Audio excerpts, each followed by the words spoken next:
Mic test. Okay, let's continue our discussion for property regime, no? So sa conjugal partnership of gains na tayo, itakil natin yung 5, 6, and 7, yung property bought in installments, partly from the exclusive funds and partly from the conjugal funds of the spouses, no? Sino po ang may-ari, no? So, punta tayo dito. So ano po ang context nito? Ang context po nito, no? Well, bigyan natin kayo ng example na lang, no? So, basahin muna natin yung article. Property bought on installments paid partly from exclusive funds of either or both spouses and partly from conjugal funds, no? Belongs to the buyer if full ownership was vested before the marriage, and to the conjugal partnership if such ownership was vested during the marriage. So in either case, there will be reimbursement. So ibig ko sabihin nito, binili yung property nung single pa. Tapos natapos bayaran yung property nung kasal na sila. Okay, so nagkaroon po ng overlap. Hindi naman overlap, pero nagkaroon ng change of civil status habang binabayaran in full yung property. Hindi overlap, pero nagkaroon po ng change of status. Okay? So, paano po nating malalaman kung sino ang may-ari ng property? Tingnan po natin kung kailan ba na-vest yung ownership, before the marriage or during the marriage. So, ano po ito, no? So, i-correlate natin siya sa law on sales. Tingnan natin, no? Mr. A bought a condominium unit in installments. So sabihin natin, maraming installments to for numerous years. He paid for it using his salary from his profession. Okay. The property was registered in his name before marriage. Okay? On 2022, Mr. A married Miss B, no? The property regime is conjugal partnership of gains as stated in their marriage settlement. While being married, Mr. A paid for the installments of the condominium unit through his salary. So sabihin natin, nung kinasal po siya, si B, housewife siya, no? Hindi siya nagbo-work. So si A po, nung single siya, bumili siya ng condo, installments. So pinabayaran niya yung condo. Nung kinasal na sila, nagbabayad pa rin siya ng installment through his salary. Sino po ang may-ari ng condo? Si A lang po, exclusive lang niya kasi the ownership was vested before marriage. Ayun, no, nirehistro po yung property sa kanya before sila ikasal. So, kanya po. However, magkakaroon po ba ng reimbursement to the conjugal funds, uh, to the CPG? The answer is yes. Kasi po yung binayad niya galing sa kanyang sweldo, this is part, no? Ito pong payment should be part of the conjugal property. Bakit? Kasi po by efforts to. Ulitin natin. Ano po ba ang kasali sa conjugal property, di ba?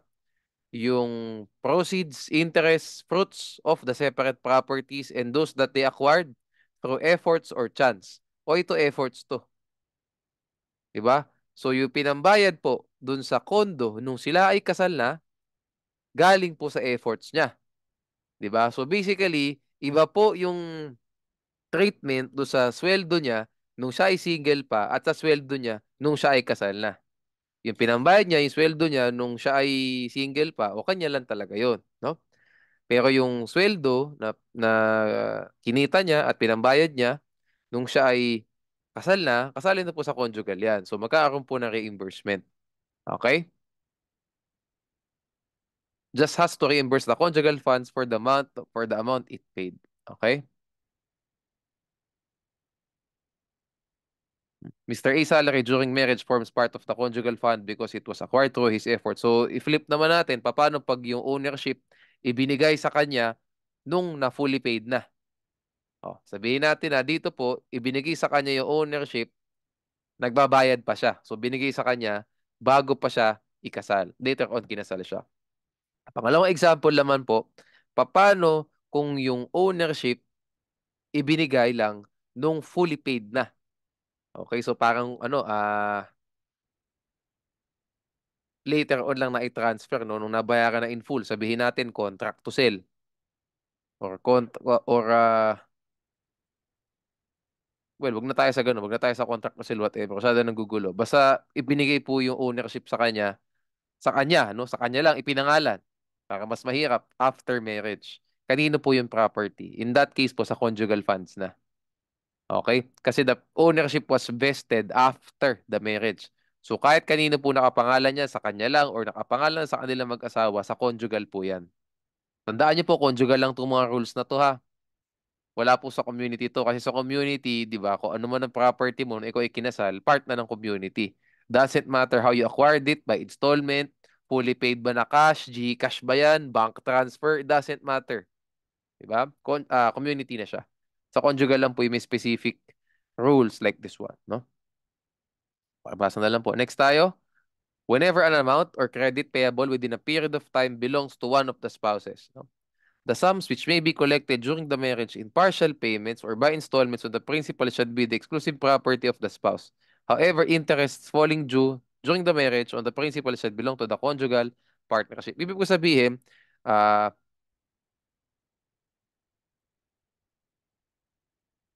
ayan, Mr. A owed Mr. B 10 million pesos. The interest rate is 20% and it must be paid after a year. Later, Mr. B married Miss C. No? So, basically, nagpautang si A nung siya ay single pa. Later on, kinasal siya kay C. So, ano po, after a year, no? So, ibig sabihin, nagpautang siya, kinasal siya, the next year, bumalik na sa kanya yung pera with interest. So, after a year, bumalik na yung pera kay A, 12 million na. Yung pong 10 million kanino, kay A, no? Kasi that is his exclusive property, no? Kasi principal po yan, di ba? Babalik tayo dito. Bakit po sa kanya yan? Kasi di ba yan yung ano, 10 million, pinautang mo, bumalik 12 million. So basically, nung ibinigay mo yung 10 million, doon sa kaibigan mo, kay B, sabihin natin, pag kinasal ka, ang separate property mo po, yung credit mo kay B. So yung credit mo is a property that you brought to the marriage as your own. Kapag binayaran na po yung kapital, 10 million na pinautang mo, binayaran yung kapital, that is your separate property. Kasi yung credit dati, ginawa mo lang cash ngayon. But that is property brought to the marriage as your own. 'Di ba? So kaya po yung 10 million na yun, hindi talaga mapupunta sa conjugal. Uulitin ko kasi credit siya dati, na separate property mo kasi pasok siya sa number one. Ngayon, cash na siya. Pero separate pa din. Ano pa yung mapupunta sa conjugal? Yung interest. Kasi nga income na yun eh. So you get the point, alam na natin yun. Yun lang po yung Article 119. O last tayo, Article 120, 120, no? Ito yung pinaka ano sa lahat, pinaka medyo mahaba, no? Yeah. Ito, yan. Ito nga. The ownership of improvements, whether for utility or adornment, made on the separate property of the spouses at the expense of the partnership or through the acts or efforts of either or both spouses shall pertain to the conjugal partnership or to the original owner spouse subject to the following rules. Dito po, ang rule dito, titingnan nyo lang kung ano mas mahal. Yung improvement ba, wag na natin pahirapin. Mayroon pang mga increase in value dito eh. Mahirap ng math, no? Mahirap ng math masyado. Hindi naman tayo expert sa math. Anyway, titingnan nyo po, no, sabihin natin may separate property. So may napundar na lupa si A bago siya ikasal. So later on, kinasal siya. Kanino po yung lupa niyo? Kanya lang. Diba? Kanya lang yun as a rule. Diba? Kasi nga that is property that he brought to the marriage as his own. Pero pwede pong magkaroon ng parang modification dyan. Paano po pag nagkaroon na ng improvements yung empty parcel of lot, no? Yung parcel of land na pagmamay-ari ni A. Magkakaroon na po ng difference ng parang difference sa ownership yan. Pwedeng mapunta po sa conjugal, pwedeng sa kanya pa din. Paano po natin malalaman? Ayan, when the cost of the improvement made by the conjugal partnership and any resulting increase in value are more than the value of the property at the time of the improvement, the entire property of one of the spouses shall belong to the conjugal partnership. So, improvement, pati lupa, sa conjugal na po. Subject to the reimbursement of the value of the, ilalagay ko sa note to ha. This, no, modifies the rule, no, that property, no, brought to the marriage as his or her own is a separate property or is an exclusive property. This modifies the legal principle, no? Under Article 109 that property brought to the marriage as his or her own is an exclusive property. So in this case po, ano na siya, pwede na pong mapunta sa conjugal partnership kahit na naipundar po yung lupa bago pa man ikasal yung si A. Okay, so paano po natin malalaman? Pag naglagay ng improvement, no? At yung ginamit na panggasta sa improvement, conjugal funds. Kapag po exclusive property pa rin, sabihin natin, cash din A yung ginamit, okay? Lupa niya na, cash niya na, kanya lang talaga lahat yan. Pero paano po kapag yung ginamit na improvement galing sa efforts ng mag-asawa, galing sa chance, no?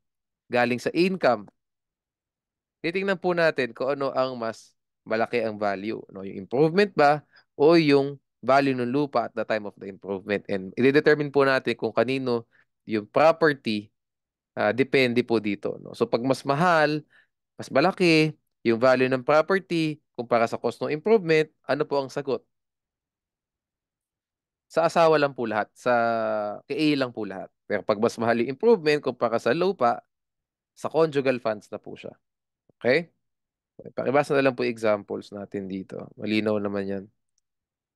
Okay, so okay na po ito, included properties, no? Ito pong nakalagay dito, yung 1, 2, 3, 4, 5, 6 na yan. Nilagay ko naman, no? Kasali din po yan doon sa general na salita about conjugal partnership of gain. So ilalagay sa isang common fund, sa conjugal funds yung income proceeds of their separate properties and those that they acquired through efforts or chance. Yung 1, 2, 3 fruits at the expense of the common fund, the fruits yan. Next, the fruits, okay? Livestock existing, no? In excess. Dapat pala i-bold ko din to. Ibig sabihin, nagsimula sila, 5 lang ang baboy. Nung na-dissolve yung marriage nila, 10 na ang baboy. Eh di yung 5, exclusive property ni A. Kung si A man na may-ari nun. Tapos yung extra 5, fruits yun. Diba? Kasi extra anak na yun. Labor is efforts. Profession, work. So, kita to, salary. Those acquired through occupation. So, basically, kasi pag sinabi mo occupation, ano tawag dito? Res nullius. Yung thing, no? Yung thing. Res nullius. So, no, it's not owned by anyone. Like, halimbawa, yung isda sa dagat. No one owns that until makuha mo na. You occupy it. Diba? Na catch mo siya, no? Sa lambat mo. This, this fish was acquired through your efforts. Diba? So, effort siya. Chance, hidden treasure, kasali na rin dito yung sa winning, sa gambling, sa casino, betting. However, tandaan nyo po ito ang special feature pag sa lotto, pag sa wedding. Pag pala wedding, illegal yun. Sa STL, sa Maltaon Lottery, sa casino, and so on. No? Tandaan nyo po, pag nanalo tayo sa casino, nanalo tayo sa gambling, part po siya ng conjugal funds. Pero pag natalo tayo sa casino, exclusive po ang burden yan. Exclusive po ang burden. So yung pong natalong asawa, siya lang ang magpapasan ng lahat ng losses. Pero pag panalo, yung pamilya, yung conjugal funds, be-benefit. Okay, so, ayun. If you win, we win. If you lose, only you will lose. Okay? Ganun po ang pagkakaintindi dyan. Move tayo to the next topic. Ito tayo, charges upon and obligations of the absolute community of property and conjugal partnership of deeds. Pinag-combine po natin ulit.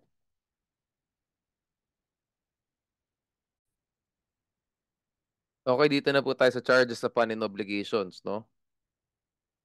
Uh, of the absolute community of property or yung conjugal partnership of gain. So pinagkumpara po natin kasi marami marami din po silang items, no, na magkakamuka.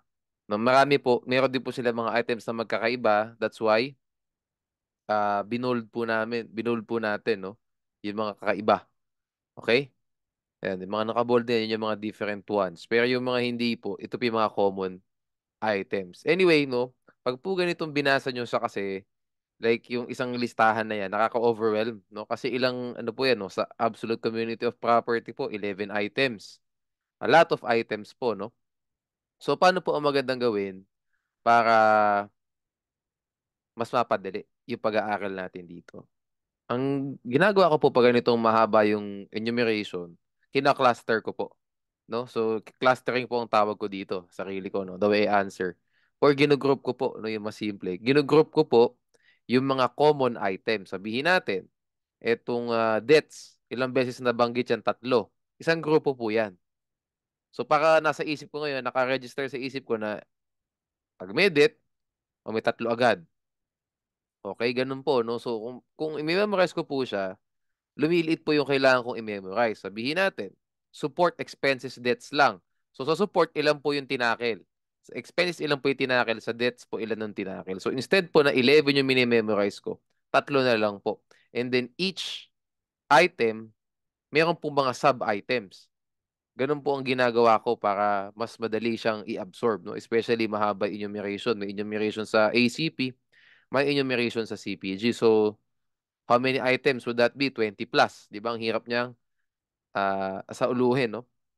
So, ganyan po, the way I do it, pag may magkamukhang provisions, like ito, magkamukha sila, pagko-comparing ko. Tapos, ika-cluster ko pagkatapos. Palit ng palit. Basically, kinocompress ko ng kinocompress para mapagkasya ko sa isip ko. Eh, normal lang naman kasi isip ko, no? Hindi ko kayang mag-memorize ng napakadaming bagay. So, I do as much as I can.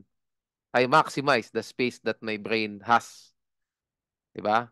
Basically, kung 128 gigabytes lang yung utak ko, mina-maximize ko, so kino-compress ko iba mga items para maipasok ko lahat. 'Di ba? Baka iba kasi naka 512, naka 1 terabyte. O, hindi tayo gano'n, no? So, kailangan nating mag-compress, no? So, support po, ilan ang topics? Support of spouse, common children, legitimate children of either spouse. Walang issue doon. Kasi legit yung bata. Or kung hindi man legit yan, anak nila pareho. Okay? Tapos, support of illegitimate children. Dito po may issue. We will tackle later. May issue po dyan sa support of illegitimate children. Ayan, no? Nasa last item siya. Okay? Sige. Move tayo to the next one. Expenses. How many? Ang expenses dito, 8. Diba? Ang dami. So, 2 plus 8 plus 3. So, that is 13 items. These are 13 items pala. So, 8. Expenses on the common property or the conjugal. Dapat pala ba the common? Conjugal. Yan. Expenses on the separate property that was used for the absolute community of property. Expenses on the separate property for the conjugal partnership of gains. Wait.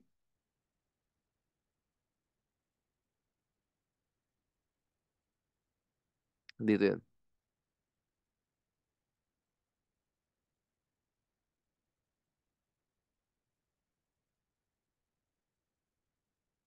Ah, yes, tama pala. Nalito ako. Ganito na pala.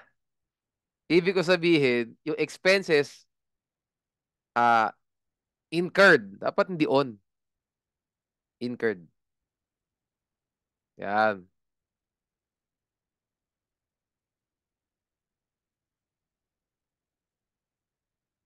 Apan pala, hindi pala on kasi. Okay, nagkalito na. Apan. Okay. Apan. Ayusin natin. Apan. Tapos ito dapat may dash, no? Rule. Yan. For ACP, rule for CPG. Okay. So, ayan. Expenses upon the common or conjugal property. Sabihin natin, nasira yung bahay nila. Yung bahay is common property. Yung bahay is conjugal property. Saan po i-charge yung expenses na yan? Sa common property, sa conjugal property po ba, or sa separate properties ng mag-asawa? Ganun po. Expenses upon the separate property of either spouse, rule for absolute community of property, and expenses upon the separate property, rule for CPG. Dapat pala hindi ito 2 items. Dapat 1 item lang. Ganyan. Okay. Dash na lang natin ganun kasi dalawa. No? And the rule, and rule. Okay. Next, yung expenses uh, for the spouse to pursue a professional course and so on. No? So, kung ako sa inyo, sa akin lang disregard yan eh. Alam nyo kung bakit? Kasali sa support, di ba? I mean, in-enumerate po siya dito number 7. Expenses on the spouse to commence professional, vocational course, self-improvement. Sa support na po yan eh. Kung itatakal po natin support, ano ba mga included sa sport? Ay, sa sport, ano pa mga included sa support? Education. What does education mean, di ba? It includes yung pursuit of professional, vocational, and so on. Di ba? Na course. So, kasali na po siya sa support, sa salitang support. So, in my opinion, pwede mo i-disregard na siya. Kasi, ano na siya eh, parang example lang siya ng dito sa taas. Example lang siya dyan eh. Okay? So, isa naman, common legitimate children naman daw po, professional course din. Disregard na rin kasi support naman siya ng bata. So, pareho din, it includes education. O, di ba? So far po, apat lang yung kailangan nating tandaan muna. Support of the spouse, common children, legitimate children. Support of illegitimate children. Iba yung rules dyan, no? Expense upon the common property, conjugal property, expense upon the separate property of the spouses. Okay, next.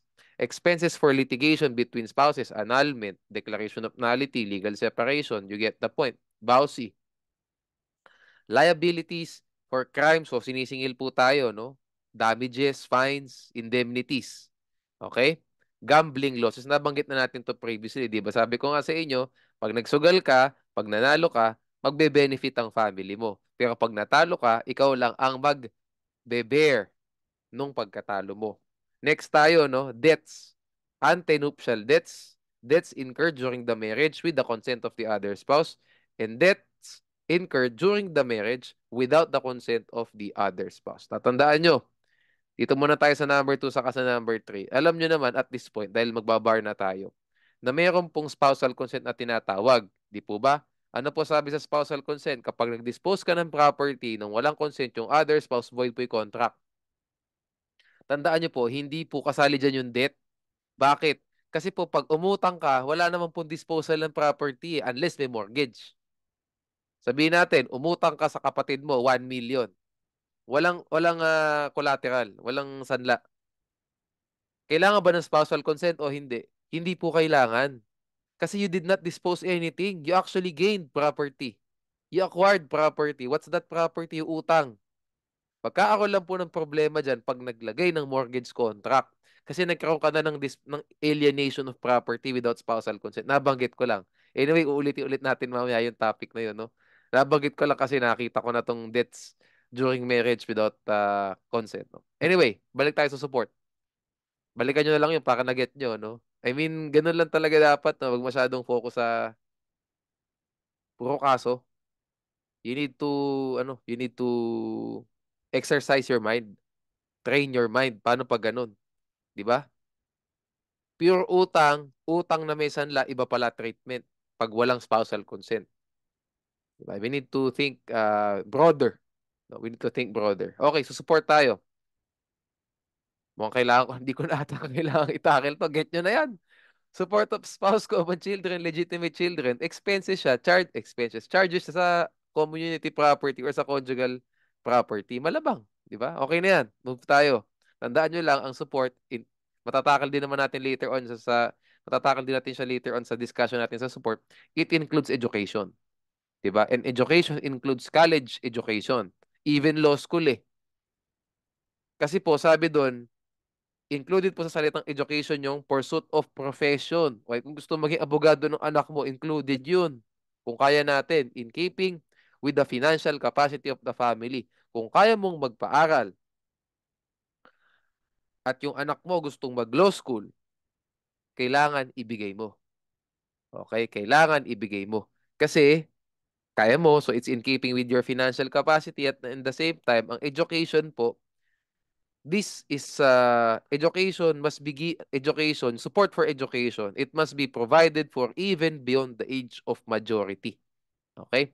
Support of illegitimate children of either spouse. Actually, dapat hindi either. Pwede namang either spouse. Yeah. It can happen. So, support of illegitimate children of either spouse. Example, Mr. A and Miss B are married.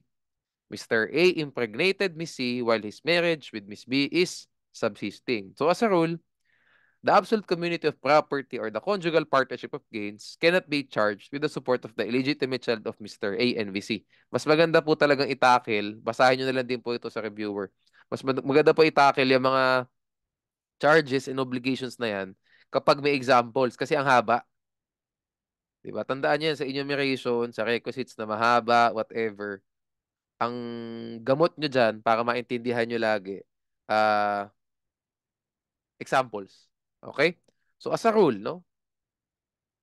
Yung po bang Absolute Community of Property or CPG ni Miss A at saka ni Mr. B, ah, matcha-chargean po ba ng support dun sa illegitimate child kay Miss C? The answer po, as a rule, no. Why? Because the ACP or the CPG should not be obliged to pay for the sins of Mr. A. Okay. Ano pa exception? As exception, the support to the illegitimate children of either spouse shall be charged to the ACP or the CPG in case of insufficiency of the separate properties of the spouse concerned. Kung zero po ang separate property niya, masa-charge po yung ACP or yung CPG. Wala tayong magagawa. Yan ang nakalagay sa law. So ano po ang remedyo dyan? In this case, no, yung pong charge do sa ACP or sa CPG, it will be treated as advance, no, of Mr. A from his share in the ACP or the CPG. So in case of dissolution of the property regime, iaawas na po yan do sa share ni Mr. A. Ganun po. Yun na lang po ang magiging remedyo. Okay? So for this charge, is there something different? So sa support po of illegitimate children at saka for ACP sa CPG. For this charge, is there something different between the provisions in ACP and CPG? Yes po, no? For ACP, this charge has the same priority as the other charges. Tingnan nyo po, balik tayo sa taas. Sa discussion po natin, kung makikita nyo, tuloy-tuloy lang po yung bilang. 1, 2, 3, 4, 5, 6, 7, 8, 9, 10, 11. Okay? Ayan, nakasulat siya. The support of illegitimate children. Tingnan nyo po yung sa CPG, ito sa kanan. Ayan, no? As well as the support of illegitimate children of either spouse may be enforced against the partnership assets after the responsibilities enumerated in the preceding article have been covered. Ito po yung preceding article. Yung 1 to 9 na yan. Article 1 to 1 po ito. So ito pong mga ibang expenses na to. Yan. Lahat po ng yan, ano siya, bonus na lang sa excess. Pag na pag nabayaran na po yung lahat ng dapat bayaran from 1 to 9 at saka lang po pwedeng maging charges itong ilan to? 1, 2, 3, 4. Payment of personal debts before marriage o antinuptial debts, fines and indemnities at saka support of illegitimate children. Yes, saka lang po sila may charge kapag natapos na lahat bayaran yung dapat bayaran. On the other hand po, sa ACP, same priority po lahat. Okay? Tandaan niyo po yan. So that's a good note, good input yan dito. No? Okay, next tayo. Expenses, no? All taxes, get nyo na rin to. Siyempre, pag sa common at conjugal property, they charge yan malamang dun. Di ba?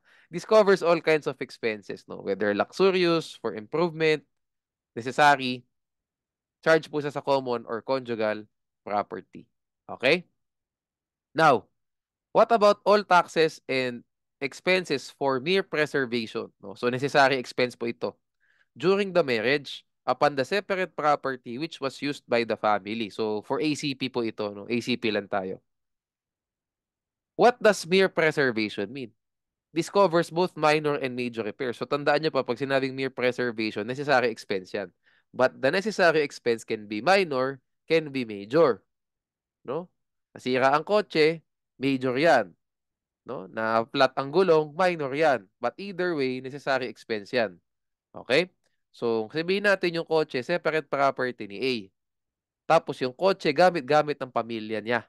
Yung po bang pinampagawa ng gulong, pinampagawa ng makina, pinampalit ng gulong, no? Pinagpalit ng fan belt, pinagpalit ng preno, pinagpalit ng busina, okay? Pinagpalit ng windshield kung nabasag. Charge po ba to sa ACP o hindi? Charge po ito. Charge po ito. Okay? Tandaan niyo po, no? Now, paano po if the separate property, no, of A sabihin natin of the husband, was not used by the family. It was solely used by him. So yung kotse, hindi po talaga ginagamit ng pamilya ni A. Ang gumagamit po ng kotse siya lang. Expenses po for mere preservation yan nung kotse na to. Can we charge this to the ACP or not? Not po. No. Ayan o. Malamang hindi. Ikaw lang gumagamit eh. Okay?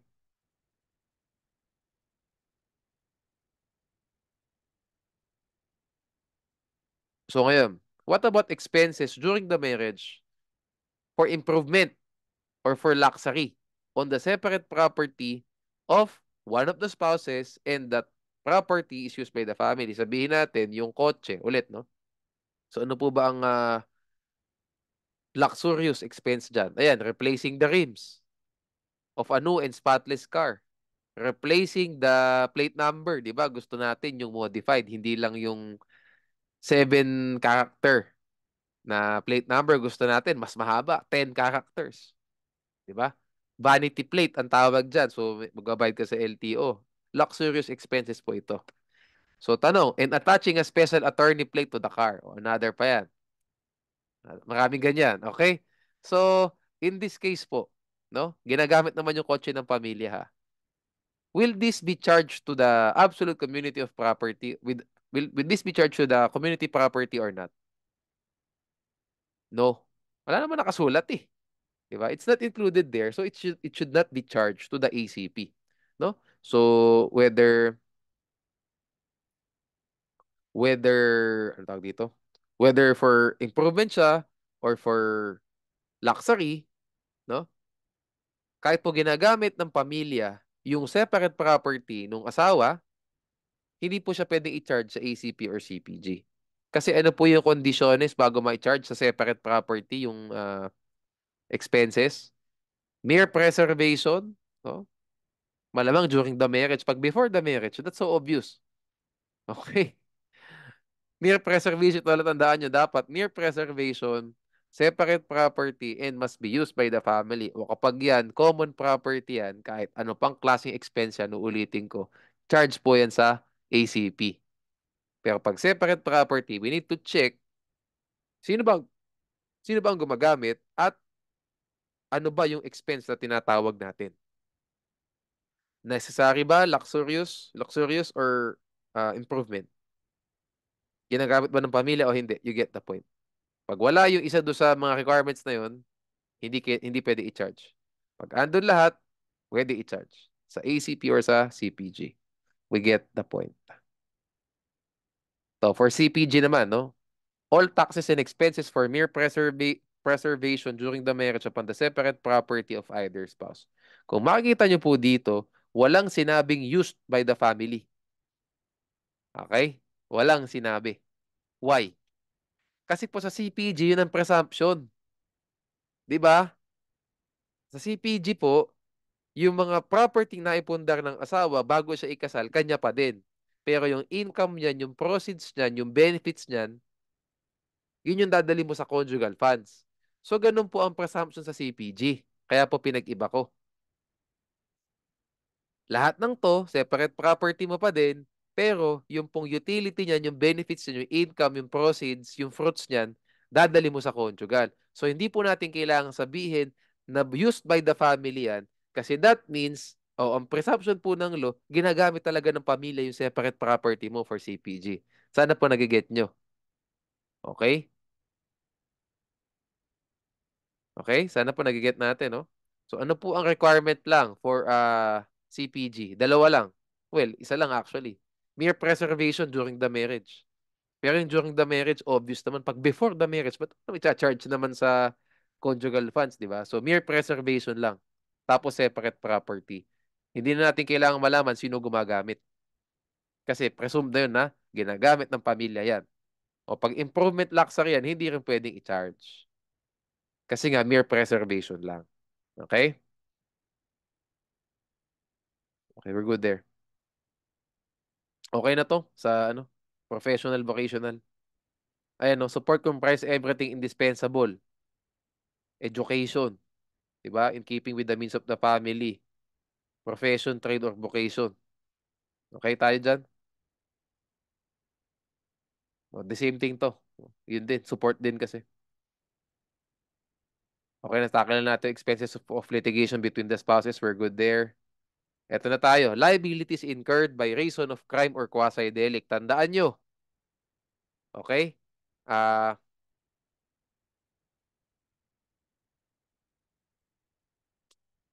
ang crime po, no, sa isang crime, ano ba ang pwedeng ipataw doon sa accused, sa offender? 'Di ba? Imprisonment, fine, damages.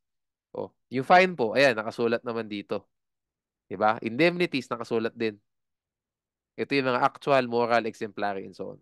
Okay? So, liabilities incurred by reason of crime or quasi-delict. Nalay ko naman pala dito. Liability incurred by reason of crime, fine and or indemnities. No? Liability incurred by reason of quasi-delict, indemnities. So, example na natin. Mr. A and Miss B are married. Mr. A physically injured Mr. C. No? The court adjudged Mr. A as guilty for physical injury. So, Mr. A was ordered to pay 100,000 in fines and 10,000 as actual damages to Mr. C. So, ano po ang ano rito? How would we appreciate this one? As a rule, the ACP or the CPG cannot be charged to pay for this. Hindi pwede. Kasi problema mo, krimen mo, quasi-delict mo, burden mo basically, 'di ba? Di mo dapat isasama yung pamilya mo sa ginawa mong krimen or quasi-delict, no?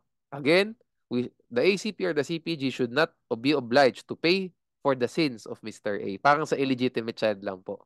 'Di ba? Hindi dapat magbayad o mahirapan yung property regime para sa kasalanan ng isa. Pero may exception po ulit. No? May exception po ulit. Pwede po siyang i-treat as advance in case of insufficiency of separate property of the erring spouse or the spouse concerned. O ngayon, ulitin natin. For discharge, is there something different between the provisions in ACP and CPG? Yes. Same po ulit. Kung makikita natin dito, balik tayo ulit sa table sa taas. Same po siya ng footing ulit. Eh, no? Same ng footing. Crime or quasi-delict. O, di ba? Same footing. Ito po, ulitin ko, after the responsibilities have been covered. So, ano siya? Secondary. No? Sa isa, primary. Pag walang pera yung asawa, advance talaga yan. I-charge natin. Sa pangalawa naman, kahit wala kang pera, kung hindi pa bayad yung ibang mga responsibilidad sa CPG, hindi mo pwedeng ipatong yan sa conjugal property. Okay? Yung fines and indemnities.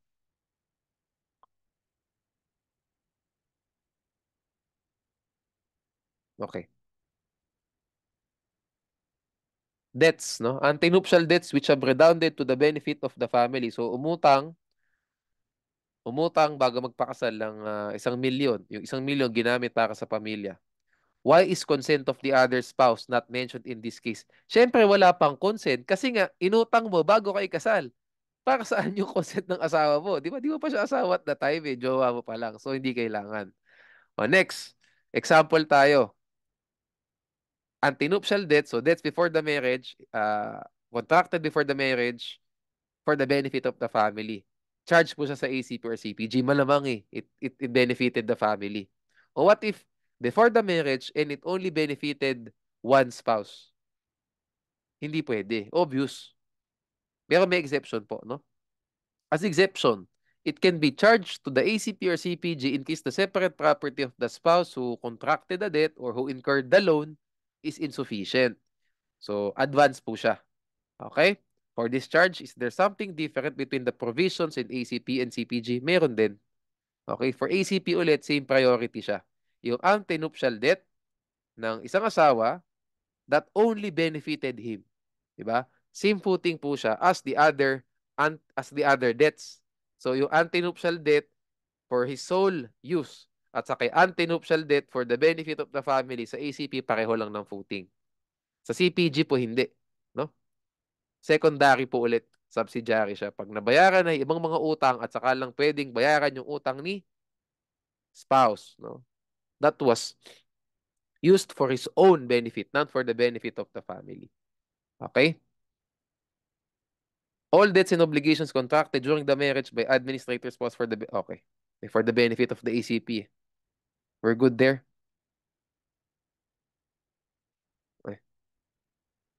Obvious na yan. Okay na. Siyempre, para naman sa pamilya eh.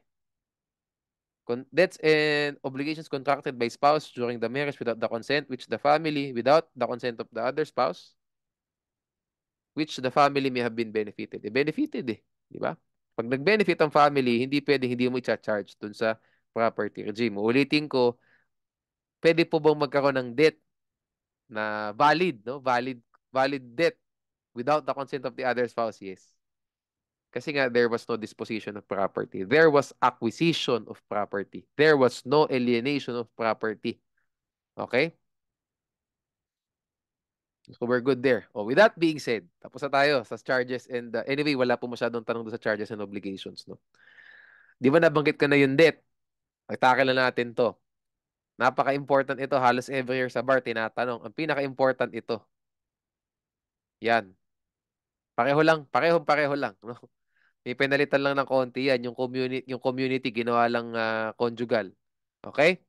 So tandaan natin, in the absence of spousal consent, the disposition or encumbrance shall be void, whether CPG or CSP.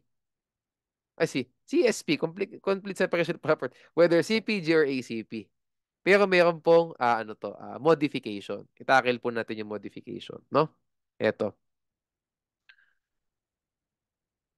If one of the spouses did not give his consent, no, the contract is void for marriages that were solemnized under the family code. Kasi as stated nga po dito sa Article 96 at saka sa Article 124, ito yun, in the absence of such authority or consent, the disposition or encumbrance shall be void. So, void contract po.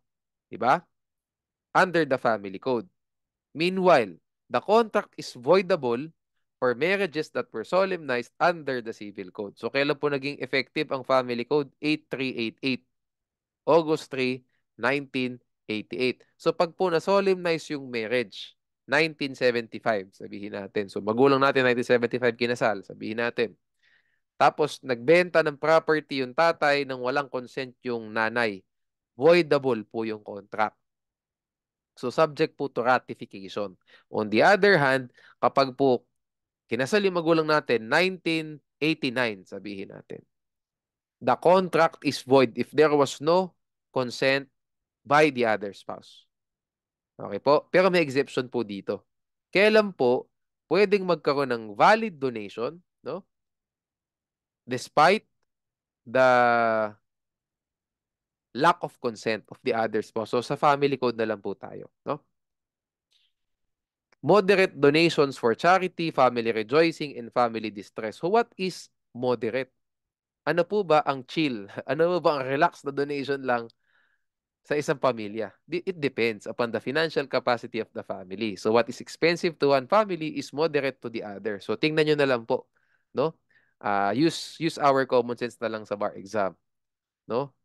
Sinabi dito sa pamilya na to, mayaman sila. So yung po bang pagbibigay ng 10,000 pesos sa charity, 50,000 pesos sa charity, is this moderate to them or not?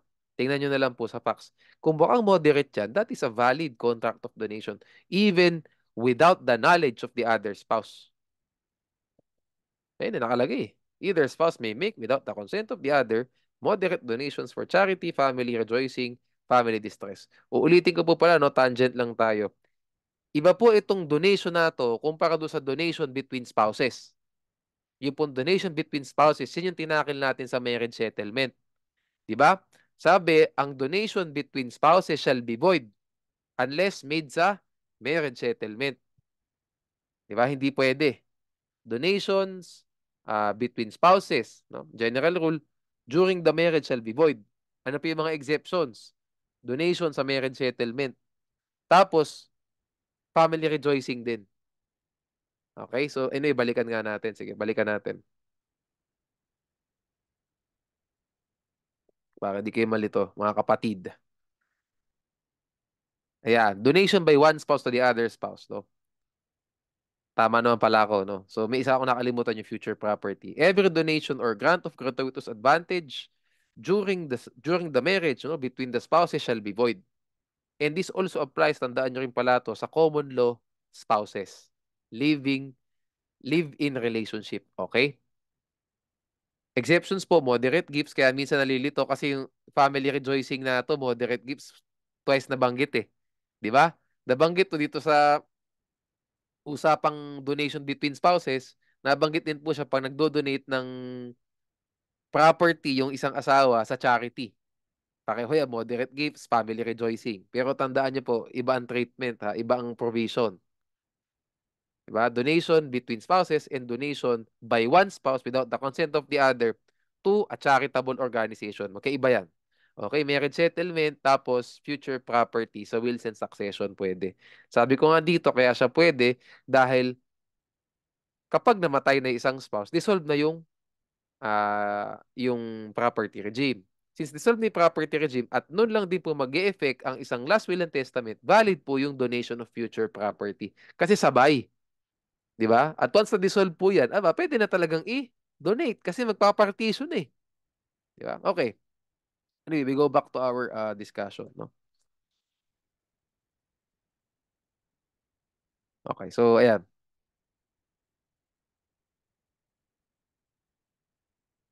Nilay ko iba dito. A spouse can dispose, sell, donate his share in the ACP through a donation, yes, mortis causa, last will and testament. Nabanggit ko na to sa taas, di ba?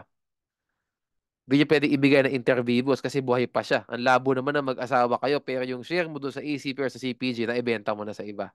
That's void. Okay? Ngayon, specific property po yung tinatakil natin dito. Okay? Specific property po yung tinatakil natin dito, hindi share. Yung sa spouses Queen over spouses Bautista. Yung share po, ito sa taas. Pag intervivos, share, void. Pag mortis causa, valid. Okay? Kasi nga, pag namatay yung isang spouse, doon magti-take effect yung last will and testament niya. Di sakto lang. No? For partition na rin, tapos dinonate, o di sakto. No? Valid yung contract. As an exception, either spouse may make without the consent of the other moderate donations for charity, family rejoicing, family distress. So charity, family rejoicing, birthday. Baka nga 50 mil sa kanila o sa wedding. Di ba? Pag mayaman yung family, ibang mga pamilya, pag ninang ka, malaki bigay, 100,000. Di ba? Kasi kailangan bayaran mo yung tradisyon, bayaran mo dapat yung kasal na ginanap. Diba? So, what's moderate to one family may be expensive to the other. So, use your common sense na lang. Okay? So, this often asked in the bar examinations. Tandaan nyo. Huwag niyong kakalimutan. What happens if the separate property was disposed? Diyos ko, separate property. Get nyo na yan. Okay, ito na yung tinatakil ko. Lastly, we must differentiate obtaining a loan and mortgaging a common or conjugal property without spousal consent and merely obtaining a loan without spousal consent.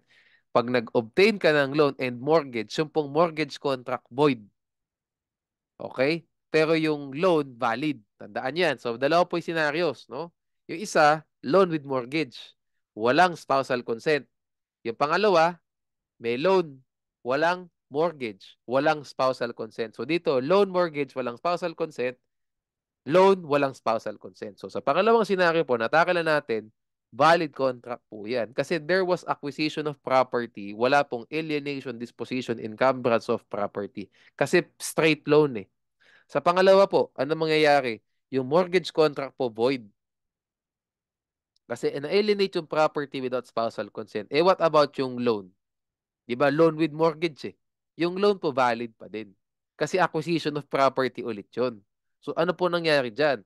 Kapag magpapautang ka at gusto mo ng sanla, dapat alamin mo kung kasal ba yung pag-uutangan, yung uutang sa'yo o hindi. Kasi pag kasal yan, kailangan, pag nagpirmahan kayo ng mortgage contract, merong consent ng kanyang asawa. Otherwise, lugi ka. Magiging unsecured loan yan. At secured yan. Okay? O nga, attorney, bakit yung sa pangalawang yung scenario na loan with mortgage, bakit yung loan hindi rin gawing void? Void yung mortgage tapos yung loan valid, di ba parang logi naman? Ganun po ang batas. Bakit?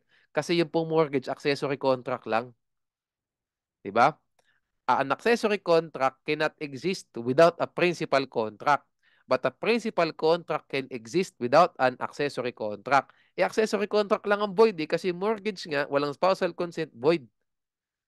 Baka pwede pa rin mag-exist yung principal contract, which is yung loan. Wala tayong magagawa. So, in the first scenario, yung loan with mortgage, lugi yung creditor. Di ba? Kasi naging unsecured yung loan. So, you get the point, no? Okay, we move. Ito, basahin nyo na lang lahat. No? Walang tatanong dyan sa mga abandonment. Okay. Doon tayo sa ano na, Article 147 na tayo. Complete separation of property, okay na yan, no? Sige, okay na yan. Ito na tayo. May favorite topic din, no? Ang mga favorite topics ko po sa sa property regime, dalawa. Unang-una yung exclusive exclusive properties. Mahaba yung discussion natin doon, di ba? Isang video nga dinedicate natin for that. Saka ito, 147, 148. No? Bakit po? Kasi pag nagkaroon ng declaration of nullity, kasi yun naman ang normal na ipa-file eh. Madalang naman nagkakaroon ng annulment of marriage kasi hindi naman, ano, paano ba? Hindi po ganun kadalas nangyayari yung mga grounds provided under Article 45. No? Hindi po ganun kadalas. So ano po ginagawa pag kailangan walang visa, magpa-dissolve ng marriage? Ang ipa-file po, declaration of nullity of marriage. So ano ang ground? Psychological incapacity, di po ba? So psychological incapacity, nanalo, sabihin natin. So nag-prevail yung petitioner dun sa sa declaration of nullity of marriage case. Ano po ngayon ang property regime ng spouses? O natakal na natin previously, di ba? The child shall be considered legitimate. Takil na natin yan. Ano ngayon ang property regime ng mag-asawa? Absolute community ba? Conjugal partnership, complete separation of property, 147, 148. Kaya po gusto ko yung 147 at saka 148. Kasi medyo hindi siya, kasi parang at this point, no, pag binasa mo to, medyo ubos na yung brain cells mo eh. Ang dami mo nang binasa previously. So medyo na-neglect siya yung 147, 148. Pero napaka-important po niyan. Kasi dyan lagi ang bagsakan ng mga void marriages, kadalasan. Okay? So let's tackle this one, no? Ba't ko sinabing kadalasan? Kasi yung void marriages under Article 40, nabanggit siya dun sa earlier provisions, 'di ba? Pag void marriage under Article 40, 'di ba ang magiging property regime yung Article 43? Anyway, balikan nyo na lang. No? So, pero tingnan natin ito Article 147 and 148. So, basahin po natin ang requisites for Article 147. There must be a man and a woman, and they are capacitated to marry each other. And they must live exclusively as husband and wife. And uh, there must be without marriage, or they must cohabit under a void marriage. So they must cohabit without marriage or cohabit under a void marriage. Una pong tanong. Tapos 148 pala, man and woman, tapos cohabitation does not fall within the preceding article. So saan po pwedeng magmintis dito? Kaya ko nga tinapat dito eh. So normally ang 148 po kaya yan na-apply kasi man and woman po sila and they are incapacitated to marry each other, no? So ano po ibig sabihin nun? Nagka-problema po yan saan? Pwedeng underage. 17 sila pareho. Ano pa isang problema diyan? Bigamous marriage. Okay? Or kundi man bigamous marriage, jowa. Okay? So may subsisting marriage between A and B. Tapos, si A, nagkaroon ng bagong kinakasama. Yun, ganun ang pasok dyan. No? So, wag po natin sabihin bigamous marriage. Gawin natin mas general.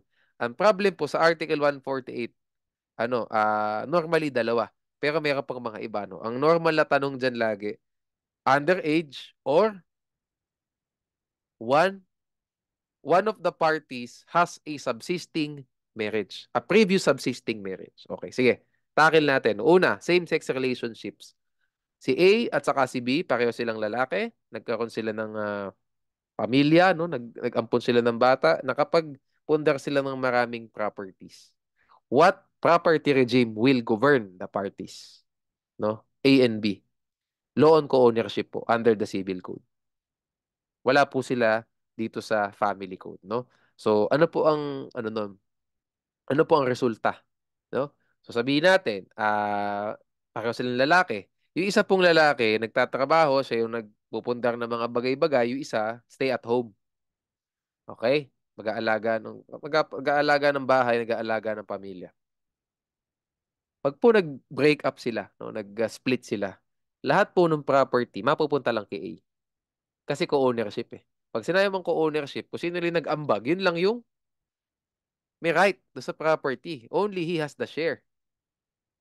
Those who contributed to the acquisition of the property, di ba, will have the share or will have shares dun sa co-owned property. So if there was no contribution, material contribution, there is no ownership. There is no share. So lugi yung stay at home.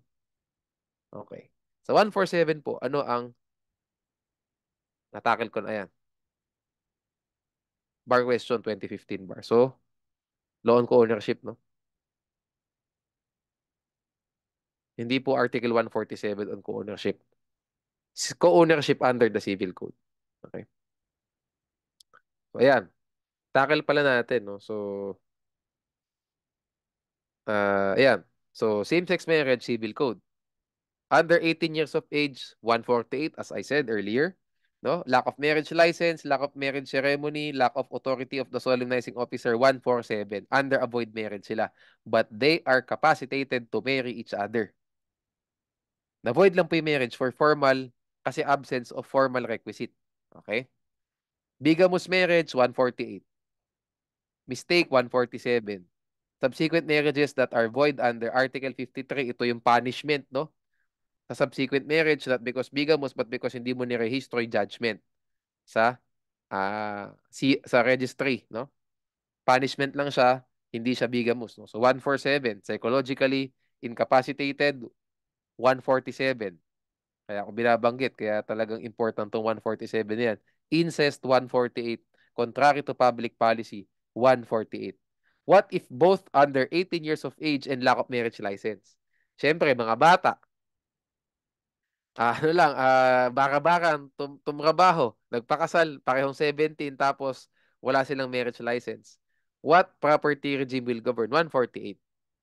148 governs, no?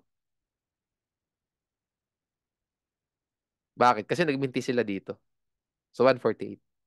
148 prevails over 147 if there are multiple grounds for the invalidity of the marriage. Okay? So they must live exclusively as husband and wife, no? So nauuso po ngayon sa sa YouTube, no, sa mga vloggers yung parang yung maraming kinakasamang babae sa isang bahay. O hindi po 147 yan. 148. Isang lalaki, hindi po ano to, no? Sabihin natin hindi po Code of Muslim Personal Laws ang applicable na law. Sabihin natin family code, no? So hindi po Muslim yung parties concerned, no? Sabihin natin Christian, no? Isang lalaki, tatlo babae. Nakatira sila sa isang bahay. 148 po mag-a-apply kasi hindi nila na-comply yung exclusively as husband and wife. Hindi eh, no? Party sila dun eh. Okay? Without marriage or under a void marriage. Okay, so capacitated without marriage, 147. Capacitated void marriage, 147. Incapacitated without marriage, 148. Incapacitated tapos void marriage pala dapat. 148. You get the point, no? Ilang ulit ko na sinabi. Okay, so with that being said, ano po ang magiging distribution ng property paano? Okay? So sabi po sa 147, sabi natin psychological incapacity, no? The wages and salary shall be owned in equal shares. It doesn't matter po, no? It doesn't matter ano ang trabaho nung babae o nung lalaki.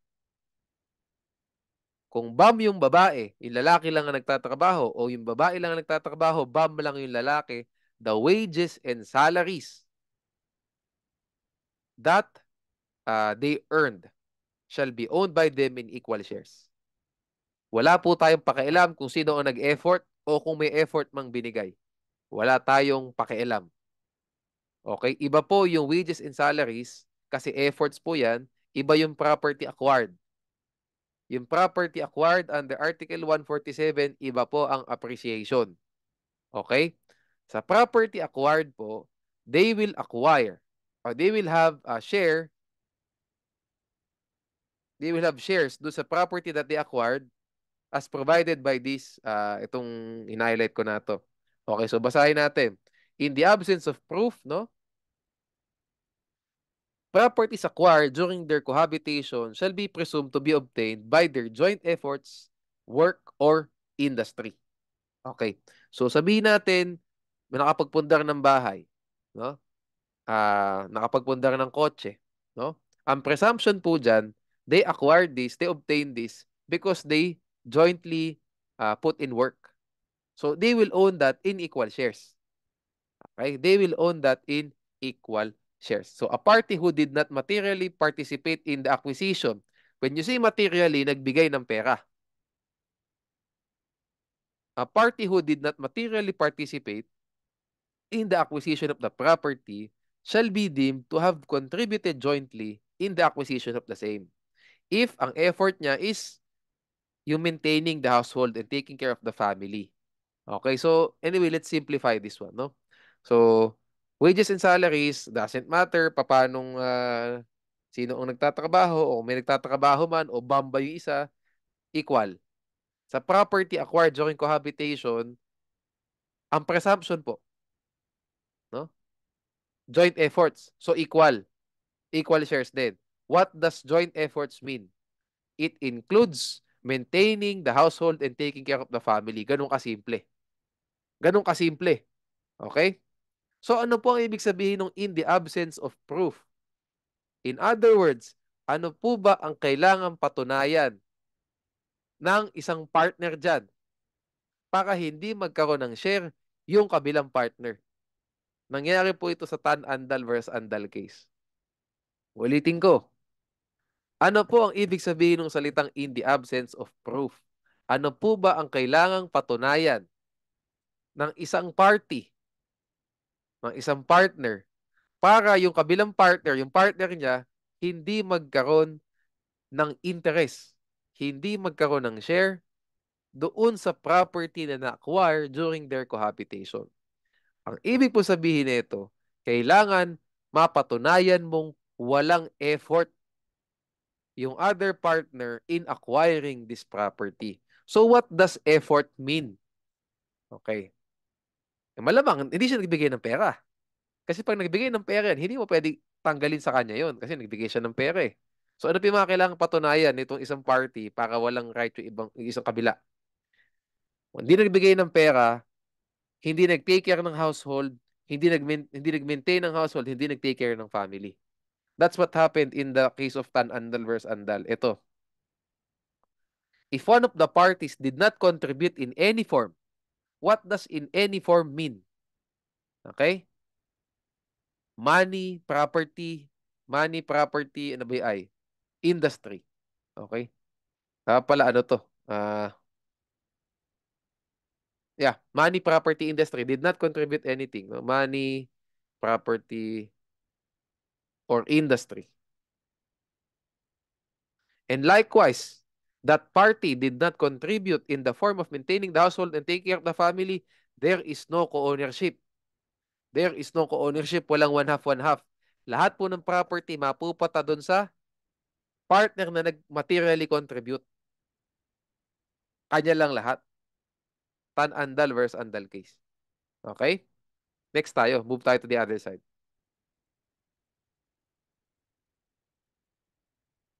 Okay. O ito. Wages and salaries. Exclusive, separate. Under 17, bigamous marriage. Ibig sabihin yung pangalawang marriage to, no? Yung pangalawang marriage. Separate and exclusive po. Carino versus Carino. Okay? Ngayon, paano naman po yung property na naipundar nila nung samahan nila under a bigamous marriage?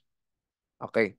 Sabi po dito, yung actual joint contribution lang. Pag sinabi mong actual joint, ang ibig sabihin niyan, actual material contribution. So, nag-ambag ka ba o hindi? Hindi po mako-cover ng Article 148 etong maintaining the household and taking care of the family. No. Sa Article 148 po, you must materially contribute in the acquisition of the property. And if you did not, you will not have any right to that property. Okay. Meron din po ditong nakasulat na in the absence of proof, their contributions are presumed equal. So ano po ibig sabihin ng in the absence of proof dito? Ano po ang pagkakaiba ng in the absence of proof sa Article 148 at saka in the absence of proof sa Article 147? Sa 147 po, yung proof na yan, ano yung kailangan mong patunayan? Hindi nagbigay ng pera, ng effort, ng industry, hindi rin nag-maintain ng bahay, hindi nag-alaga ng pamilya. Wala lahat. Ano po yung in the absence of proof sa Article 148? Sa Article 148 po, ang ibig sabihin,